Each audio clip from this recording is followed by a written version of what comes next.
नए साल में योगी वर्सेस अखिलेश की पहली टक्कर की डेट तय हो गई है। एक तरफ महाकुंभ को लेकर योगी आदित्यनाथ और अखिलेश यादव आमने सामने हैं। महाकुंभ को लेकर तकरार वैसी ही हो रही है जैसे पिछले साल राम मंदिर की प्राण प्रतिष्ठा समारोह को लेकर हुई थी।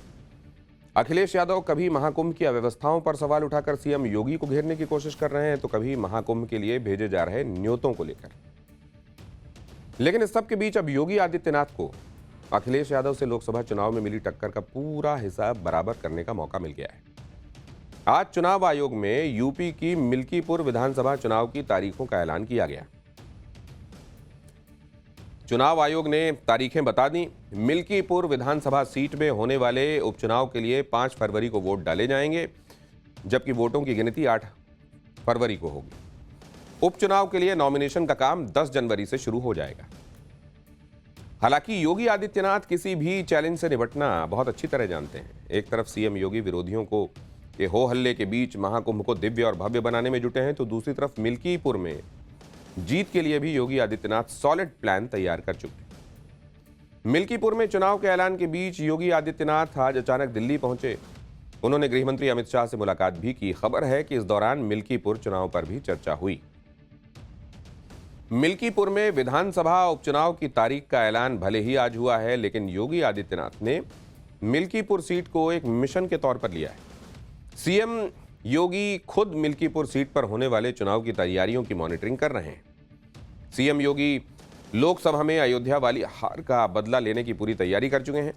यूपी की 9 विधानसभा सीटों पर हुए उपचुनाव में 7-2 की बढ़त लेने के फौरन बाद ही योगी आदित्यनाथ ने मिल्कीपुर में जीत का सॉलिड प्लान तैयार कर लिया था।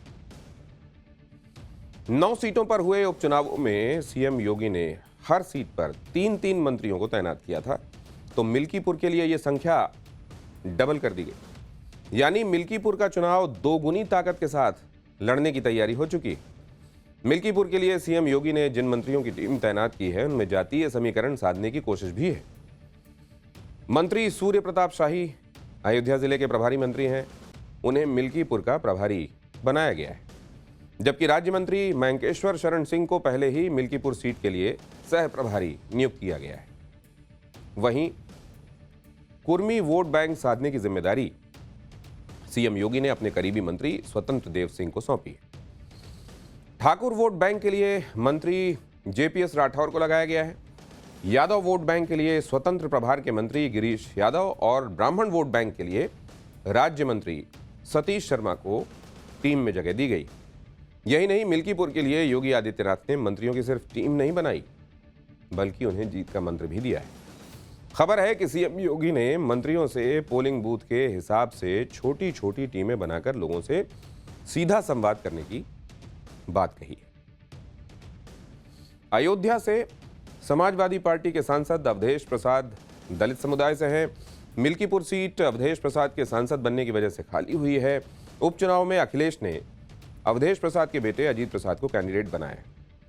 दलित, गैर दलित, पासी वोट के लिए अखिलेश ने अवधेश के बेटे पर दांव लगाया है। दूसरी तरफ बीजेपी हिंदुओं को एकजुट करने में जुटी है।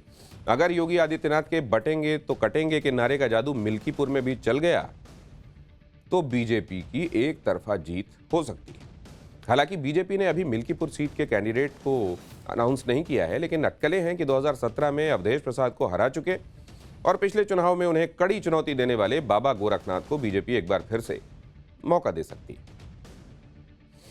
मिल्कीपुर सीट पर होने वाला चुनाव योगी आदित्यनाथ के लिए कितना अहम है, इसका अंदाजा इस बात से लगाया जा सकता है कि बीते 2 हफ्तों में योगी आदित्यनाथ 3 बार अयोध्या का दौरा कर चुके हैं।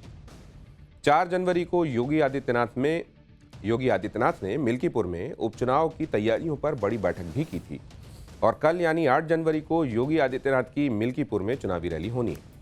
इसके बाद 11 जनवरी को योगी आदित्यनाथ अयोध्या में राम मंदिर की प्राण प्रतिष्ठा से जुड़े एक कार्यक्रम में भी शामिल होंगे। योगी के इन ताबड़तोड़ दौरों ने अखिलेश यादव और अयोध्या से सपा सांसद अवधेश प्रसाद की बेचैनी बढ़ा दी। उनका कहना है कि चाहे सीएम योगी और उनके मंत्री कितनी भी बार मिल्कीपुर आ जाएं, बीजेपी उपचुनाव नहीं जीत पाएगी। आप भी अवधेश प्रसाद को सुनिए।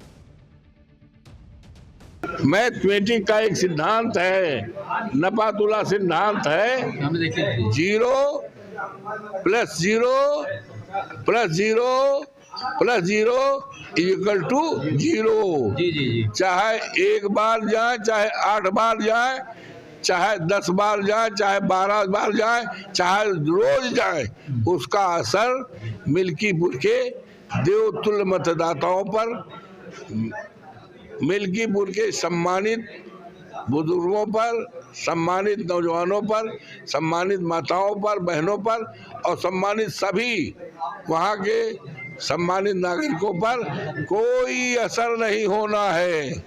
वहाँ डिसीजन हो गया है कि समाजवादी पार्टी को अवधेश प्रसाद के बेटे अजीत प्रसाद को हजारों हजार वोट से जिताकर इस क्षेत्र का विकास का रास्ता, इस क्षेत्र में आपसदारी भाईचारा का रास्ता, शांति का रास्ता जो अवधेश प्रसाद ने कायम किया है, उसको उनके बेटे अजीत प्रसाद पूरा करेंगे।